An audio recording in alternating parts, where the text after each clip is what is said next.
I believe our next question starts with Mr. Freeland. If you're appointed to the Kern COG as a Kern County Supervisor,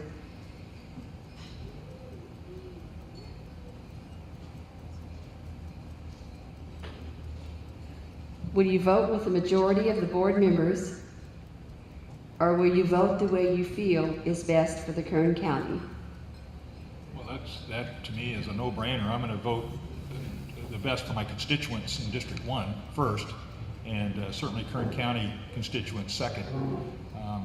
I realize Kern COG, it was set up to provide regional planning and fund allocation out for mainly for transportation purposes, and we need to look at things more regionally in that case because we want to be efficient with the taxpayers' dollars. But if it's something that doesn't particularly suit my constituents, because that's who I work for, then I'm going to vote their heart and not the heart of the rest of the board. I'm not a follower. I never have been a follower, and I wouldn't be a follower on Kern COG either. Mr. Holloway? I guess I can't pass on that because I've already sat as a member of Kern COG as a Ridgecrest City Council representative. I'm now an alternate, so I haven't voted in a couple of years, but as a general census, I think Kern COG does a pretty good job for Kern County. It's one of the better planning organizations in the state, and I've seen some of the other ones like Sandbag and SCAG and some of the fights that go on in those agencies. I think Kern COG has tried to take SB 375, which is another assault on our private property rights, which is trying to cut down greenhouse gases by forcing people to create more density. And I heard a quote once that the only thing people hate worse than sprawl in California is density. So I don't know how you solve that problem. But Kern COG, I just recently went to Sacramento, and I was telling a couple of gentlemen out here, one thing Kern COG is trying to do that I think is very noble is we got Henry Perea, Democrat from Modesto, to author a bill because we needed Democrats to author it for ACA 23, which will allow us to get a 55% threshold for transportation projects in Kern County. Kern County is not a self-help county. Because of that, we still don't get our rightful share of money to address transportation projects in the county, and especially in the city of Ridgecrest. ACA 23 would mirror the 55% threshold like you see on school bonds, only for transportation projects. And that was authored by Kern COG, and it was absolutely would benefit the entire state. Last year I went up with Kern COG and we got a bill passed for a short line rail authority to protect all the rail lines that are being pulled up in the Central Valley region, because the big rail lines were pulling up short rail lines, which was affecting our air quality and affecting the freight rates for farmers and to get freight out of the Central Valley, and it was causing more trucks, potentially causing more trucks to go on 99. So those are a couple of examples where Kern COG did a really good thing. Really bad thing that Kern COG did, and they still do it, and I was very frustrated when I was a voting member, and I always voted against it, is the call box system in Kern County. I can't remember the number, but I think we're spending about $6 million a year to keep those call boxes active. And in a day and age when cell phones are so prevalent, I think that's a waste of taxpayer dollars. I would like to say something to that. Yes, go ahead. I just want to remind you, Chip, that in parts of Kern County, especially in District 1, cell phones don't work. I agree, but there's areas where they can modify the system. My turn. So I'm always suspicious when everything's a unanimous 5 vote on anything, because it seems to me that there have been discussions that haven't been happening in the public forum. So I'm not a follower, and I think that there will be times when there'll be issues that might not affect the 5th district or the 1st district or the 4th district, and the other people are coming to you and having discussions. Of course, we're going to pay attention to the whole county, and even if it's something that doesn't affect the 1st district, we're going to be looking to how it might affect the surrounding districts that still affect the people that are on East Kern or in West Kern or in the regions that have crossover for us. So I think that's probably sometimes why that 5 vote happens. But I'm also suspicious on consent agendas where nothing gets discussed in the public forum. So I think we always need to be very mindful that no government works well without our participation. I was at a Kern COG meeting just this week, and the participation was really sad. And it was at the Kern River Valley Senior Center. up in Lake Isabella, where usually the whole room would be packed.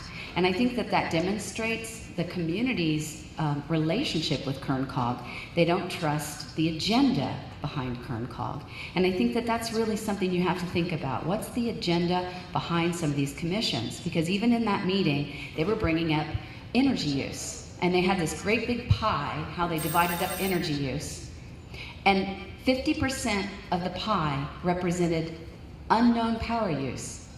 And they were trying to figure out how to regulate the rest of the known power use. I said, that's not even good science. And here we are in a public meeting, and I said, how can you come up with a plan when you don't even know where 50% of the power is being used?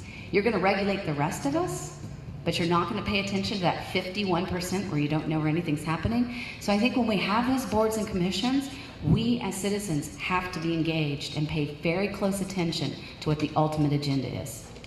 Thank you. Mr. Gleason? Any decision I make as First District County Supervisor will be for the benefit of the people in the First District. I understand that there will be different contexts within which we have to make those decisions, and I'll take that into consideration, but any decision I make will be for representing my constituents. Ms. Hess, did we get your input on this? No, sorry. Obviously, I'm going to do what's best for the district, and secondly, I'm going to do what's best for the county. And there's sometimes that you really need to look at what's best for the county, because you have to work together. Again, you have to build those relationships, because there's going to be times when you're going to need that vote, and that's just the reality of politics. Unfortunately, that's how the game's played. As far as the consent agenda, unless I'm mistaken, when you have a consent agenda, typically the public has the opportunity to pull that consent item so that it can be discussed in public. I think that Kern Valley is a very active community, and I see some of the problems because I sit on the Human Relations Commission in Kern County. We lack a lot of constituents interested in county government.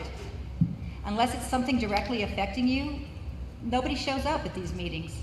I will say up in the Kern Valley area that I think we've got a pretty active community, and we do pull together. But it's not necessarily Kern Cog's fault or another commission's fault that the public doesn't show up. The public, we need to start getting the public engaged. And I think the Tea Party is a great example, because I think the Tea Party came around when everyday people were busy taking care of their families, going to work, doing what they needed to do, and we got fed up of what's happening. And so we need to continue to engage the public and get them involved. Mr. Ashburn has arrived, so we will ask you the same question. If you're elected to the Kern County Board of Supervisors and you vote on a special issue, such as the high-speed rail, and you're in the minority of the vote, will you, or if you're appointed to the Kern COG as a Kern County Supervisor, will you vote the way that you feel you should vote, or will you vote with the majority of the board members? Which do you feel is, what do you feel is best for the county? Well, thank you very much for the question, and I offer my most sincere apology for coming in late. However, my conflict tonight was a pageant where my 8-year-old grandson was on stage, the second grade, and they were performing Once Upon a Lily Pad. And I have to tell you, it was an outstanding performance, and I'm glad I was there to see his last activity of the school year. So I hope you'll accept and understand that my priority was with my grandson. With respect to the district, my priority will always be the people. And my record demonstrates, both as a state legislator and as a local representative, that I have always fought for my constituents. And the people of the first district in particular need to have a strong voice, because this district is the furthest removed from the county seat in Bakersfield. So if you're a resident of the Indian Wells Valley in Ridgecrest or in Lake Isabella or in Delano or McFarland or Shafter or any of the communities of the first district, you need the strongest possible voice. The difference that I offer are the years of experience of having been the county supervisor and a representative in Sacramento. And so much of what affects the county and the residents of our county today are these state mandates, these state regulations, these state impositions, and stealing our money. I'm the only candidate who has the experience not only to represent the district, but also to be a strong voice in Sacramento. With respect to KernCog, I have always opposed regional government, but recognize that the COGs came about as a result of the state giving us regional government. I will always vote what is best for my constituents.